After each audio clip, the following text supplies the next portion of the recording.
Welcome to the Time Bubble Podcast, the only podcast where the guests get to travel in time. I'm your host, Jason Ayres, and I'm joined today by my good friend, Gemma Parnell. Hi. Hello. Now, how long have we known each other now? Is it a couple of years? Yeah, I think it's been a couple of years. Yes, because I've lived in Evesham about 5 years, and I think you've been here a little bit longer than that, haven't you? I've been here 9 years nearly. Is it 9? Wow. Yeah. So we sort of got to know each other last year, sort of kind of around the lockdown time, really, wasn't it? It was, yeah. I think as we were coming out of it. It was, almost, yes. Yeah. Down at we used to meet up down at Abbey Park, which is the nice bit of Evesham, you could say. It is beautiful, isn't it? It is beautiful down there. Shame we can't probably say the same for the whole town, but no, we'd better not trash talk our own town too much. And we both moved here from a similar area, so we both chose to come here. Yeah, you were, was it Milton Keynes, Lakewood Buzzard, that way? Keynes. Yeah. I came over from Oxfordshire, largely because we wanted a sort of quieter pace of life, and the cost of living's much cheaper over here too. It is. Once you get out of that London commuter belt, it makes quite a difference. And I wanted to get a bigger place with a growing family, which is where we are now, actually. The same really. I was in a 2-bedroom flat, and I moved up here into a 4-bedroom house, so that was quite a shock. Similar. It's great, we've got plenty of space in here. For the benefit of the listeners, today's episode is quite unusual because I normally record these with people on Zoom from all over the place. I mean, I had one guy from New York a few weeks ago. But I've actually got Gemma here with me in the studio today. And when I say the studio, I do mean the dining room. But I like to say the studio because it makes it sound more professional. Yeah. With cups of coffee. Yeah. So it's all quite informal, really. Yeah.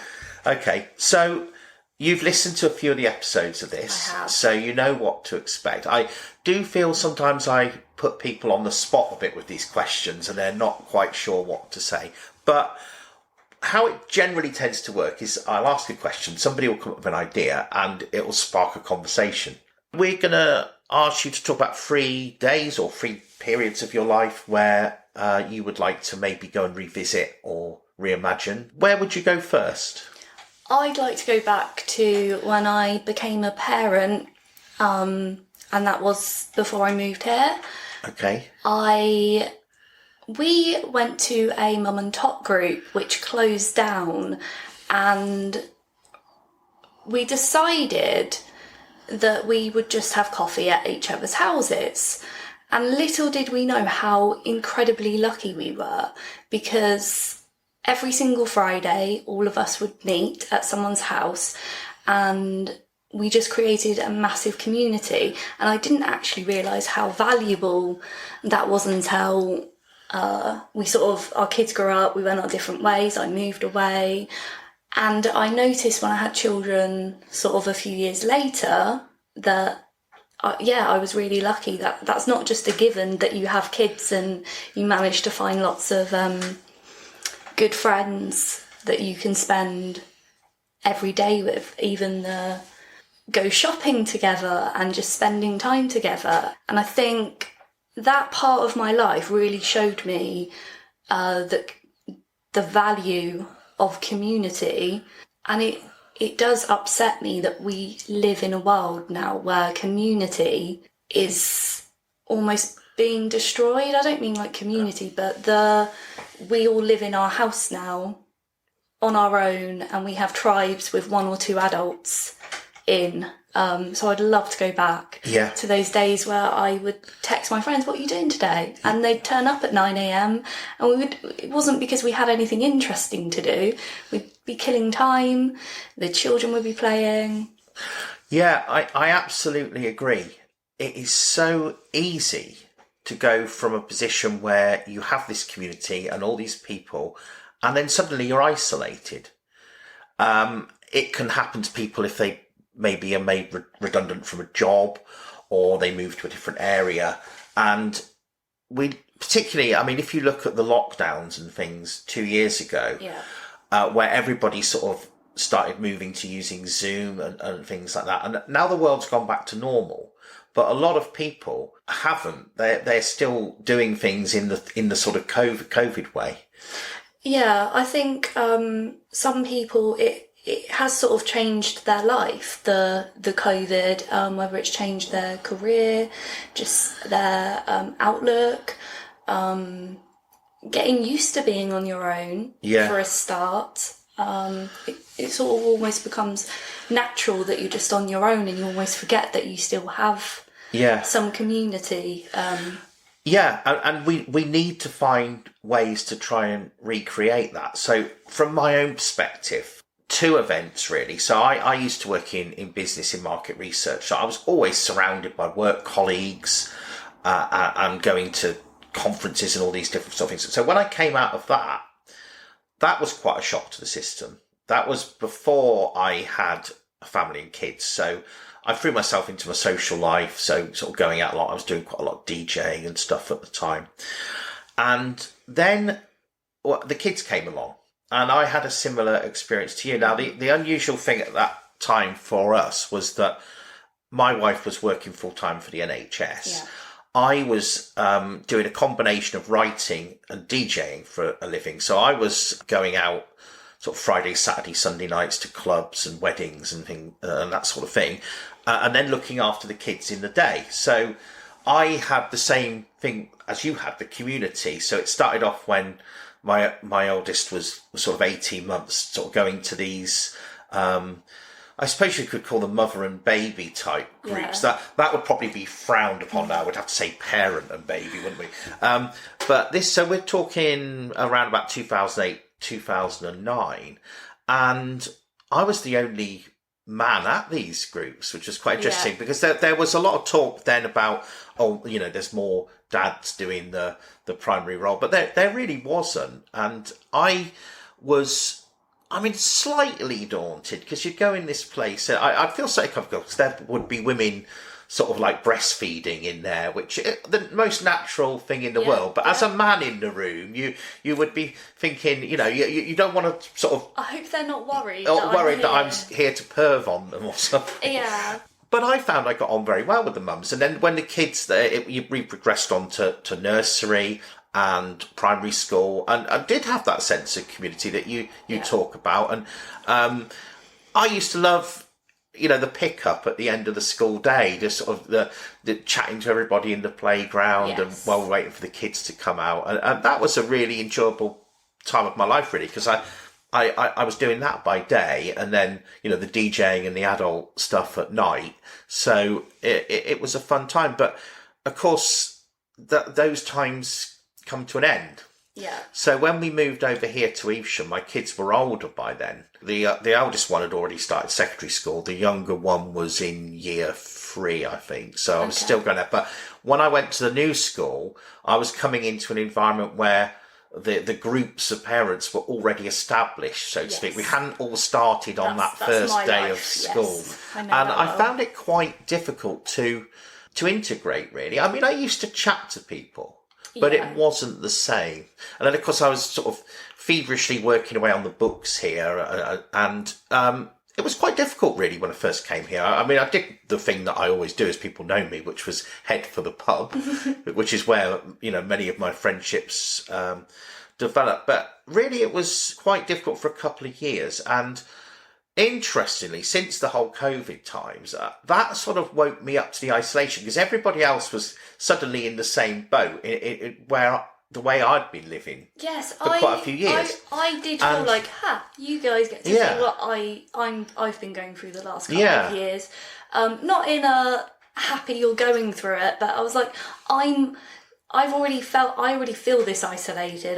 It didn't feel like an awful lot of change. But even, I don't like doing the school run, but I missed that because that was where you get to talk to people. Yeah. I found when I had my first 2 children back in 2007 and 2008, before social media was a huge thing, and before people had smartphones, And you had to go to a mum and tot group. If you wanted to ask someone advice, you had to go to a parent, a sister, or a friend to, how do I potty train? How do I get them to sleep? And then I had children again in 2014, and so I sort of had my younger ones had sort of gone to school. And then I had another baby, and it was extremely different. I still went to a group, I still spoke to other parents, but it never went as deep. It was quite shallow, because it's almost like people didn't have as much need because we've got the internet, and those tools are amazing. Well, we wouldn't be able to do this podcast without it. Exactly. But I do worry that it can't replace actual community around you, people around you, supporting you, people that you can talk to.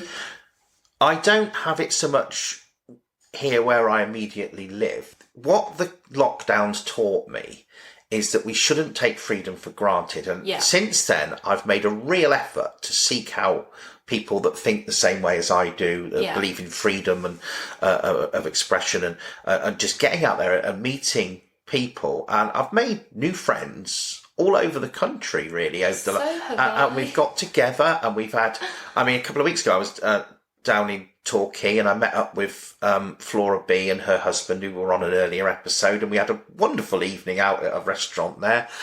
And many of the guests that have been on this podcast are new friends that I've made over the last 2 years. And, it's something I really value. And of course, in my case, I know your children are younger, so this time will come for you.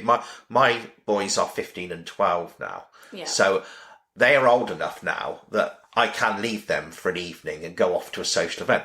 Hopefully. I'm not worried about, external problems, more that they'll kill each other. There's two boys fighting, but I do feel that there is life after parenthood. There's life after you move. You can always reinvent yourself. I'm 52, and in some ways, with all the things I'm doing now, I feel almost as if my life is just getting started. Yeah, and it's exciting. Life has become. Do you see what it says on my T-shirt? The adventure begins. Yeah, I saw this in a shop a couple of weeks ago, and I thought, that's life. So I'm gonna buy that. So brilliant. All good. Let's move on to a second time of your life. So, what can you tell us about? Okay, so I had a unique childhood. Well, not unique, but I moved an awful lot, and I suppose that's why community is so important to me, because when you move a lot, you're constantly leaving people and having to meet new people. Like, as you said, when trying to integrate, when you're not at the beginning, I had to integrate quite a lot. And as a result, a lot of my childhood was in front of the TV. Just before I started my GCSEs, I randomly got invited by a friend for we were 13, 14, but it was like we were going out Friday night to the town square. And it just sparked this period of being out and being with my friends, and sometimes I did get in trouble because I'd been out too much or wasn't very well behaved, and my mum sees that time as Gemma went off the rails, and I couldn't stop her. And when I look back at it, I think I didn't do anything wrong. I really just made friends and spent time with friends, and I would love to go and revisit that summer holidays. We did do some silly things. Me and my friend Zoe decided we were going to go shopping in Luton, and we lived in Wellingborough, so that was quite a trek for some 14-year-old girls. I don't think her mum knew we'd gone to Luton. It was just really exciting, but when I think about why it was good, it's the friendship and the freedom. Yeah. Nothing really can replace those things. It's a subject we've touched on a few times on this podcast. People often hark back to that period of their lives. I think you've got this thing where you're a child and you're 11, 12, you're allowed out on your own, but you're not allowed out till after dark and such like. And you reach this point where you're in your mid-teens, and maybe you're starting to get some of your own money then as well, because you might have a part-time job or something like that. And suddenly you're old enough to go off and do this stuff. Yeah. And you might be doing your GCSEs or whatever it is at that time, but you've got this narrow window of about maybe 2 or 3 years before the reality of adulthood kicks in. Yeah. And those are the golden years. I'm guessing maybe I would say in my case it was probably age sort of 16 to 19. But I think maybe about 2 or 3 years for each person. And wouldn't it be wonderful if you could recapture or capture that spirit and stay like that your whole life? I mean, yes. Some people do, but then maybe if you did stay that like your whole life, then by the time you got to your 30s or 40s, you might be in a bit of a mess. Yeah. And we all know people that kind of never grew up. And I mean, responsibility in some ways is a bad thing. We do take it on, but in other ways it gives us security. Yeah. I think we as adults would be happier if some of the elements from our childhood we kept, such as like when you're a teenager, your friends are just really important to you. And I heard somebody say that the issue isn't so much that children today are spending too much time on technology. Children are doing what they have always done, and that is want to be with their peers. If their peers are online, they'll be online. If their peers are at the park, they'll be at the park. And I thought, yes, that is so true. It's still a community and a gathering. It just happens to usually be on places like Fortnite now. But most of the kids are playing with friends on there. And we may look at our children and go, oh, you're isolating yourself. You're just playing games. But they sort of have their own community there as well. And I think they have to develop at their own rate. I was worried with my two that they weren't going to interact with people, that there was a period where all they wanted to do was watch YouTube or play various games online. But they've surprised me this summer because they've really both spread their wings. My oldest son plays tennis to quite a decent standard, and he's been going down the tennis club all the time, and also then starting to go out into town of an afternoon during the school holidays. And he seems to be with a decent bunch of lads. I mean, they're not getting up to any mischief as far as I know. But and the younger one, for example, he's just started going to the swimming pool at the weekend in the afternoons with some of friends. They're all aged about 12, so give him £5 to get in and get a drink and whatever. And he goes up there on his bike, he locks his bike up, and it's wonderful because you take care of these children for so long and you feel like you've got to do every single thing for them, and which you still do to some extent, because and then you see them starting to take these first steps towards independence, the thought that they're actually going to a shop and paying for things with their own money, and it's you can't imagine that they would get to that point, and then suddenly they do.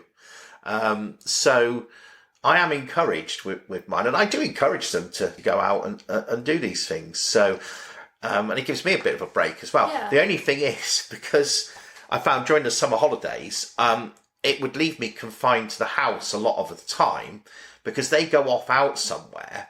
Yeah. And I don't know when they're going to come back, so I can't. Because look, I've got to go shopping for a couple of hours because they've gone off on their bikes, and I'm like manning the home base just if in you case pop to the shop and they come home and then they're like, "Where were you? Yeah. Where were you?" Like, the house is locked up. I can't get in. Panic. I just went to the shop. Yeah. Yeah. But they're back at school now, so I can get on and do things. I got quite a lot of work done over the summer, actually. I just finished one novel. I'm halfway through writing another one. I've become really productive as well lately. That's good. I don't know if it's got more because I've got more time or I'm just more motivated. I think I'm more motivated. All the things talked about earlier with, the adventure begins and life moving forward. When you've got that mojo, it's amazing what you can achieve. Yeah. So, and you've got all these thoughts and things you want to get out there. I get it out through my writing. You've talked about potentially having a platform on YouTube or something yourself, because Yes. you've got a lot to say about things too, which we may move on to in the next part of the podcast. So let's go on to question number 3. One more place or time you've been that you'd like to go to again. So this goes back to I was 15, and being a bit independent, I took myself to London for the day, and I did that quite a few times. I would just go into London, maybe go shopping and get a tube here and there, and I felt so grown up. It was so exciting going to London the first time. I mean, just little things like the first time you go on the tube. But going on my own. We'd only ever driven into London. I'd never got the train or tubes. Literally, I was 15 on my own the first time I went on a tube. But I had gone to meet a friend, and I'd had a couple of things I wanted to do in the day, and I found myself with this window where I didn't really know what to do with myself. I happened to pass the National Art Gallery, which had free entry, and I went in there just because it was free and just because I wanted to kill some time. And I walked in, and they happened to have a show on about Irish politics from the potato famine and onwards. And the leader of the Irish Land League parties, my great-great-granddad. Okay. So he might be great-great-great-granddad.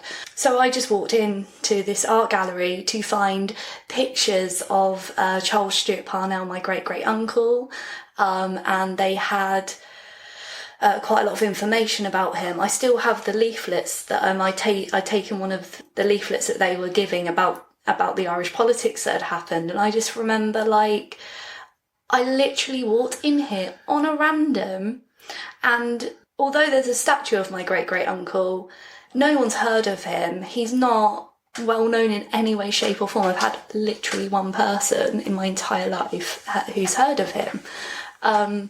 So I really wasn't expecting to go in and be like, wow, this is literally my family. Amazing to see a part of your own heritage like that. So he would have lived, what, mid-19th century? He was born in 1845, I think. So that would have been around the time of the potato famine. That was 1840s, wasn't it? Yeah. So I think his political sort of movement did start in regards to the potato famine. So I found out, bearing in mind, I am someone who has been boycotting things that I don't like since I was a child. When I went to college and did business in my early 20s, I looked at the marketing and was like, this is a massive invasion, the way that you try and sell us things.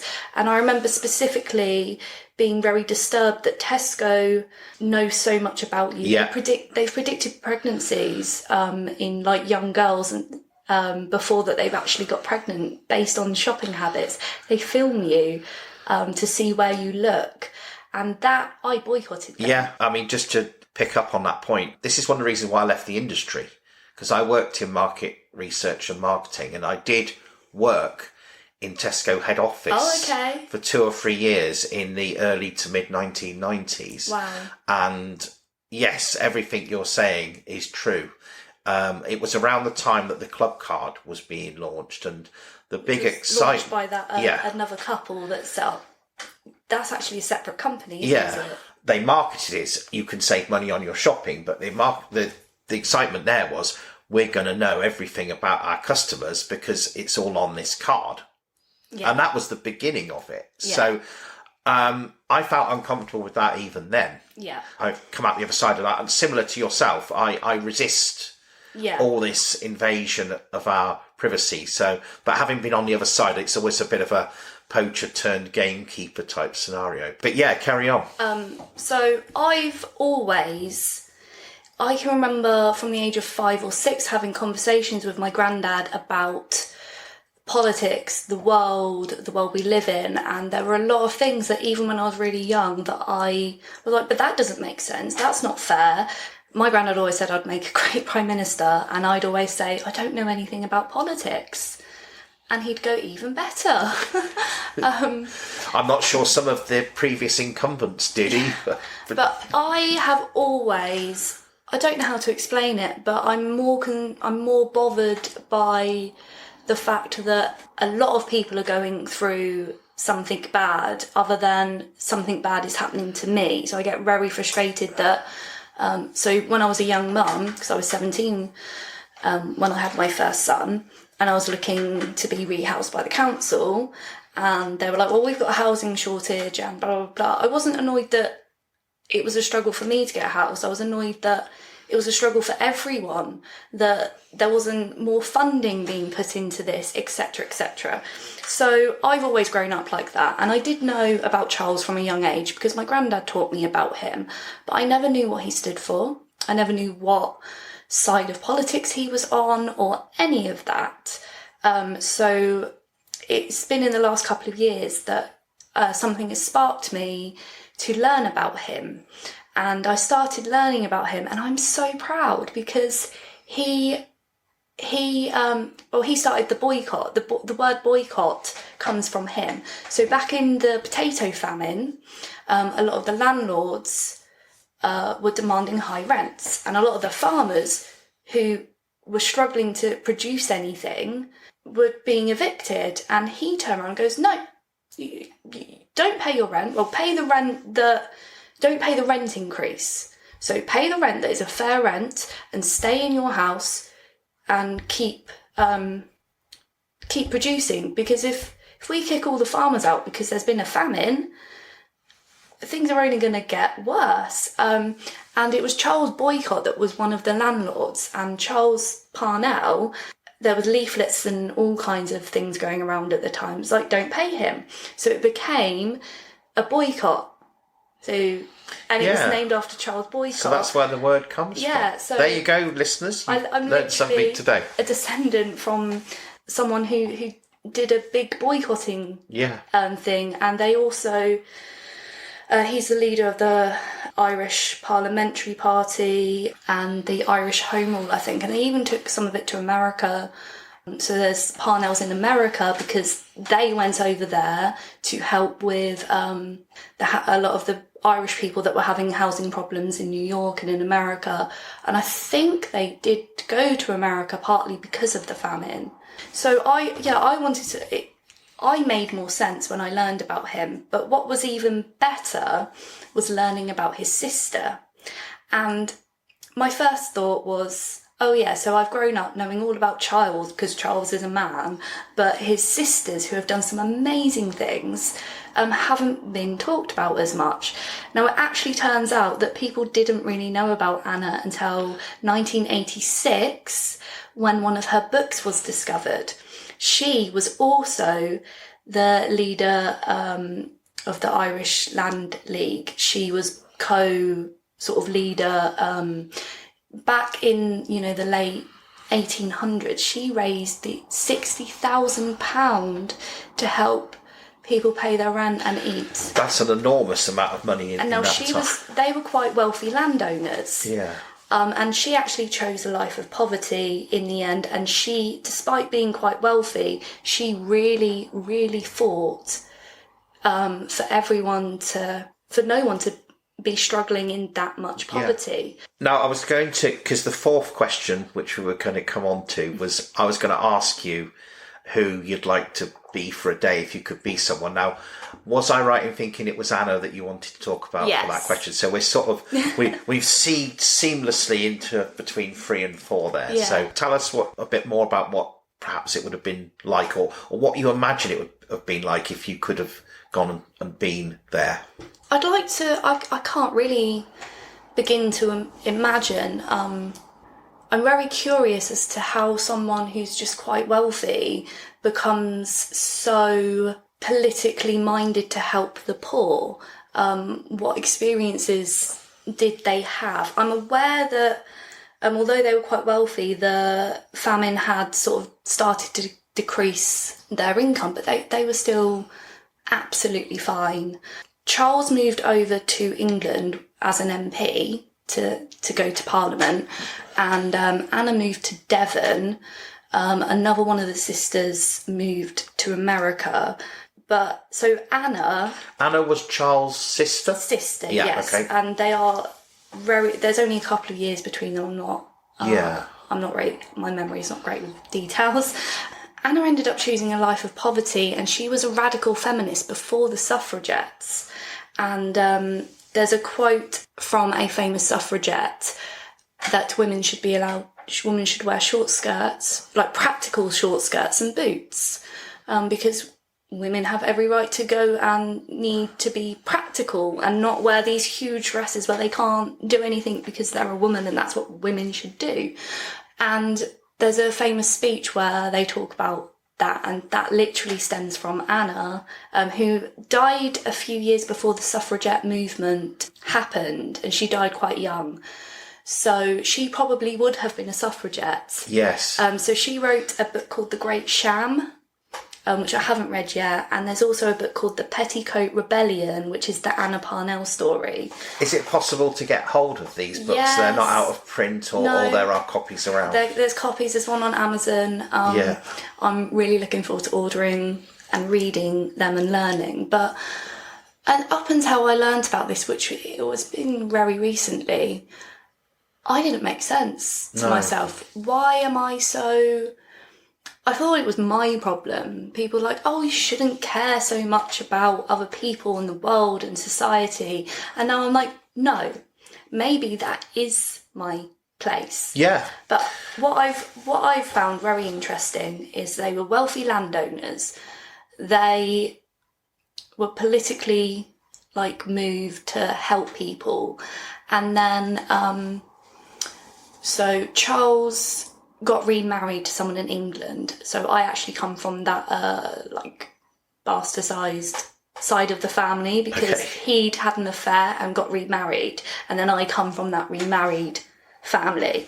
So they had children who had children, and my granddad's siblings all went to Oxford or Cambridge University.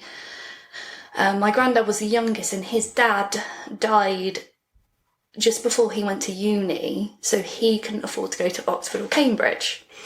Now, my granddad earned £30 an hour in the early 70s. He wasn't poor, but he wasn't wealthy. I mean, that's a good wage now. It really is, yeah. In the 70s. Yeah. And then he had my mum, who became a bookkeeper and a single mum.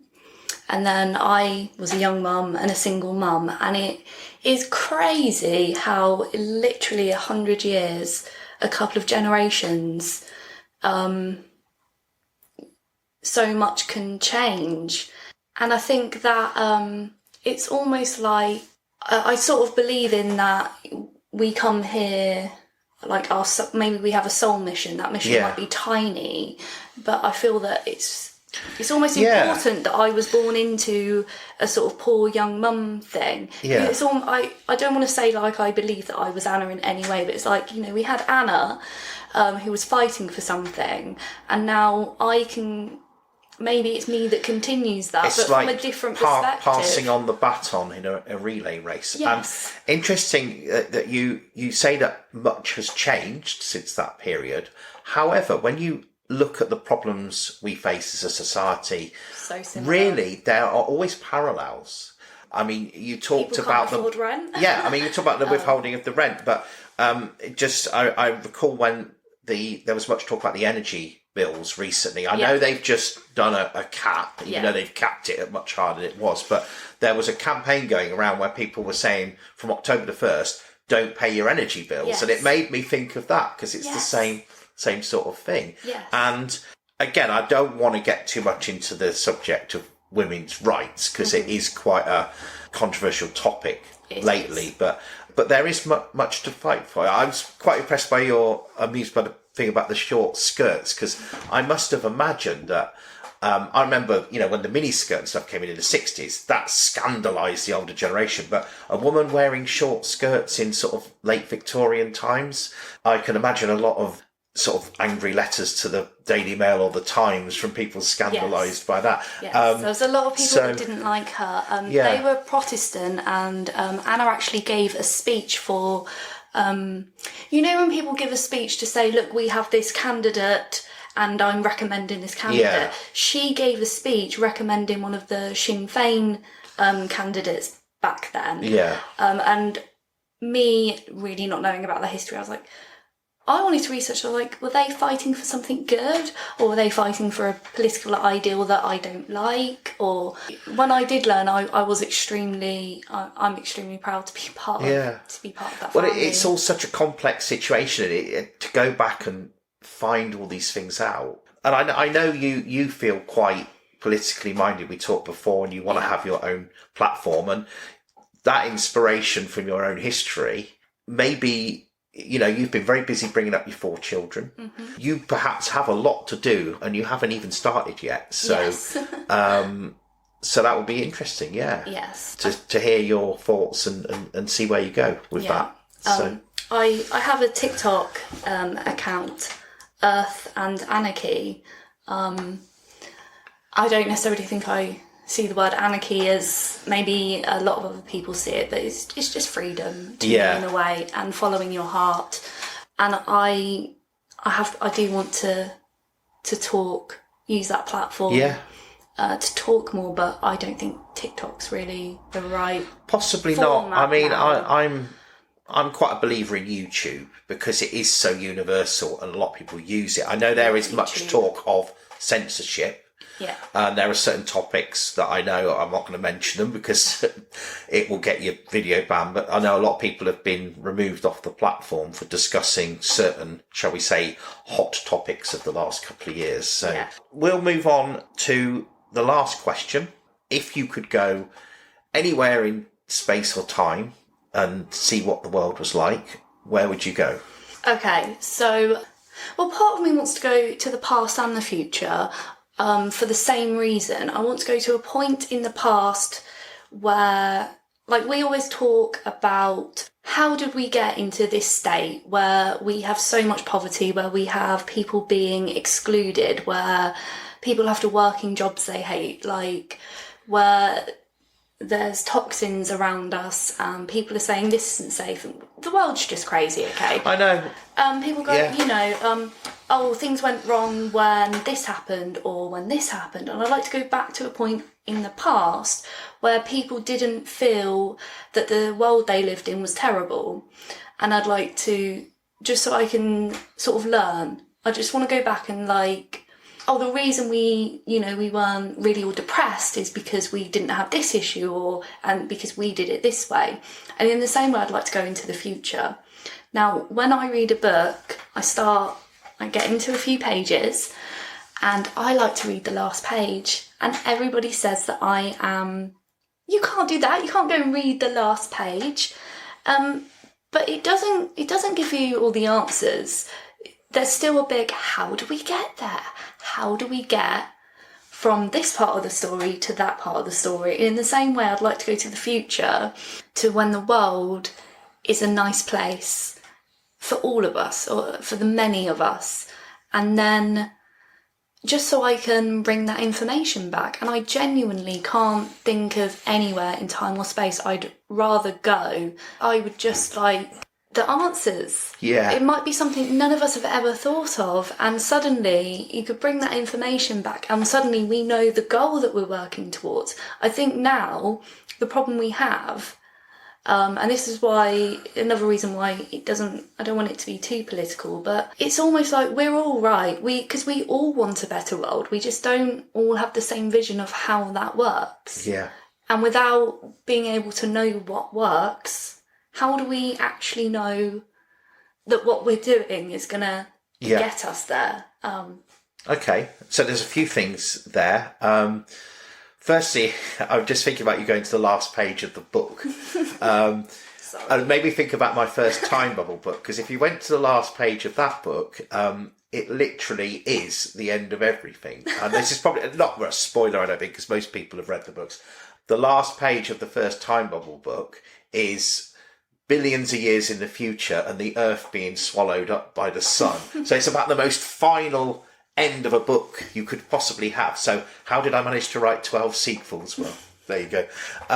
But no, interesting. So we talk about going back to this this idyllic image of the past. And it's just something I think about a lot, and it's something we're sold on television. It's almost like the Darling Buds of May routine. So the original series of that, this golden era of the 1950s when everyone was happy. Or another one would be a more recent show, Lark Rise to Candleford, which is set in that late 19th century period we're talking about, where it's all rural and everyone's happy. And I like to believe that existed, but I think we are romanticising it. We are, because when you look at something like Lark Rise to Candleford, they're all wearing all fine garments and living this idyllic lifestyle. But in reality, if you look at photographs from that period, you'll see most of the children haven't even got any shoes on. Yes. So it's perhaps not as wonderful as it seems. And in terms of the future,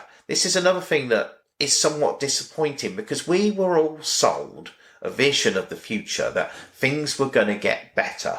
That was the thing in 1997, Tony Blair's triumphant thing. It was done to that song, and everyone was like, oh yeah, everything's going to get better now. Where, regardless of whether you're left or right wing, but that generally that there was this idea that technology was going to make life easier. Everyone was going to be happy. All the problems, there weren't going to be any wars or racism or anything like that. And the fact of the matter is, it's actually got worse since then. I would like yourself, I'd love to be able to jump, say, 50 or 100 years into the future and see that we had resolved all these issues. But my fear is that we won't, and that's not me being necessarily black-pilled or pessimistic.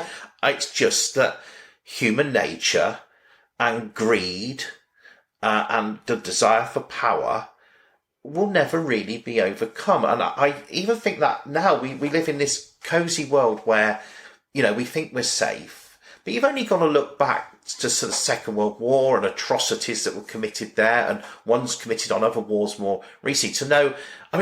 I find it hard to understand how can anybody do such evil things, but that's still in human nature, and it's in people out there. And I think it's a very complex thing for us to unpick. And I would love to go 100 years in the future and see it was all wonderful. We did find an answer somewhere. But I think we've got a lot of work to do. Sorry to depress the listeners.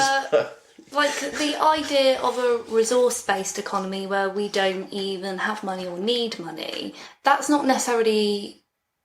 There can still be flaws with that, and I think it's such a big change that not everyone can even comprehend how it will... I talk about it quite a lot, and I can't even comprehend how it would actually play out and work. But that's why I want to go sort of to the past and the future, because I feel that somewhere there's some answers, and maybe, I'm not saying I really want to see the world being perfect, but I do feel that we can do better.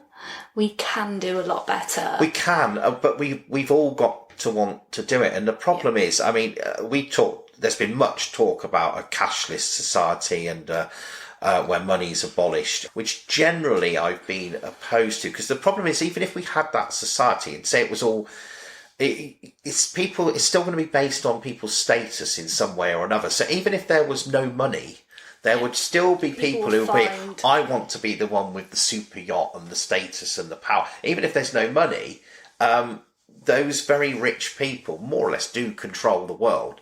And I can't imagine a scenario where they're going to get shifted from that position anytime soon, because they've been doing it for centuries. Yeah, and I think when I'm talking to people, and I feel everyone has this idea that they have a short time frame on changes, and I feel that if we had any type of radical change, it's going to take a few generations for people's mindset to change. For example, if we had a resource-based economy, at first, there's a lot of people that are very used to having the comfort of, look what I've got, and it will take a couple of generations for people to be like, well, everyone can go and get anything they want, so me having something flash doesn't provide me with any any sort of emotions. No, and I think a lot of us do have that mindset to some extent.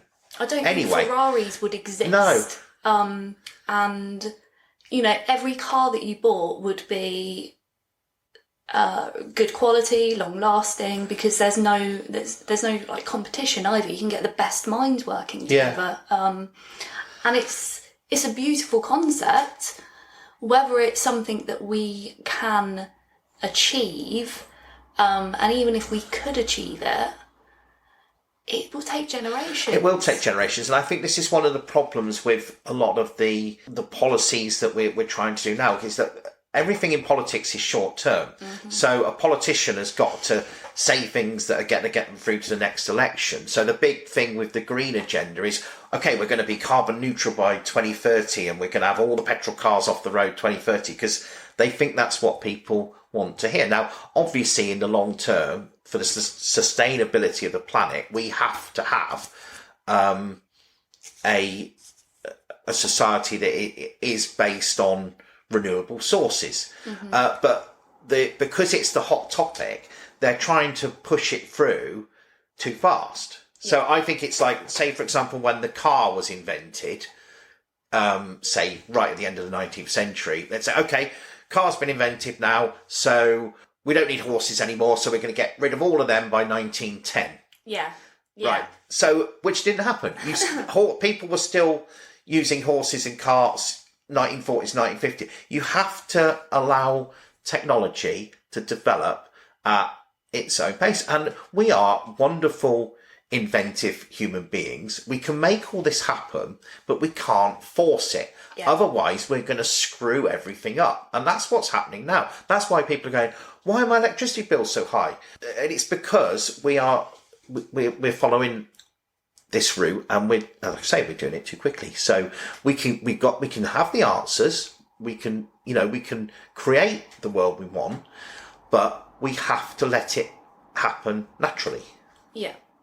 As we always have through history. Yeah. The pace has sped up, and they're trying to speed it up more and more and more, and it's too much. So, okay, well, I think that sort of brings us to an end. That's been a really interesting chat. We weren't sure before we started if we were going to find much to talk about, but we have done. Yeah. Well, we always do, don't we? Yeah. See, I often think that even not having a format like this, you could just have a podcast where you just met up for a coffee every week and just had a chat. Not even remember that the microphone's on. Do you know what? If we were having a coffee or something sometime and it was just like secretly recorded, I bet there'd be some wonderful conversations. Because we've had many wonderful conversations. Yeah, there's a few of like, I wish I could reword that exactly how it happened, like when I was talking to Jason, because... I know, but it's the trouble, you can never recreate something. It's like trying to recreate the perfect night out and things that we talked about on here before. But no, anyway, that's great. Thank you for coming along. Thank you for having me. And you're very welcome. And I hope, you do build a platform of your own. And when you do, let me know and I will promote it for you. So thank you very much, and see you again soon. Okay, bye. Bye.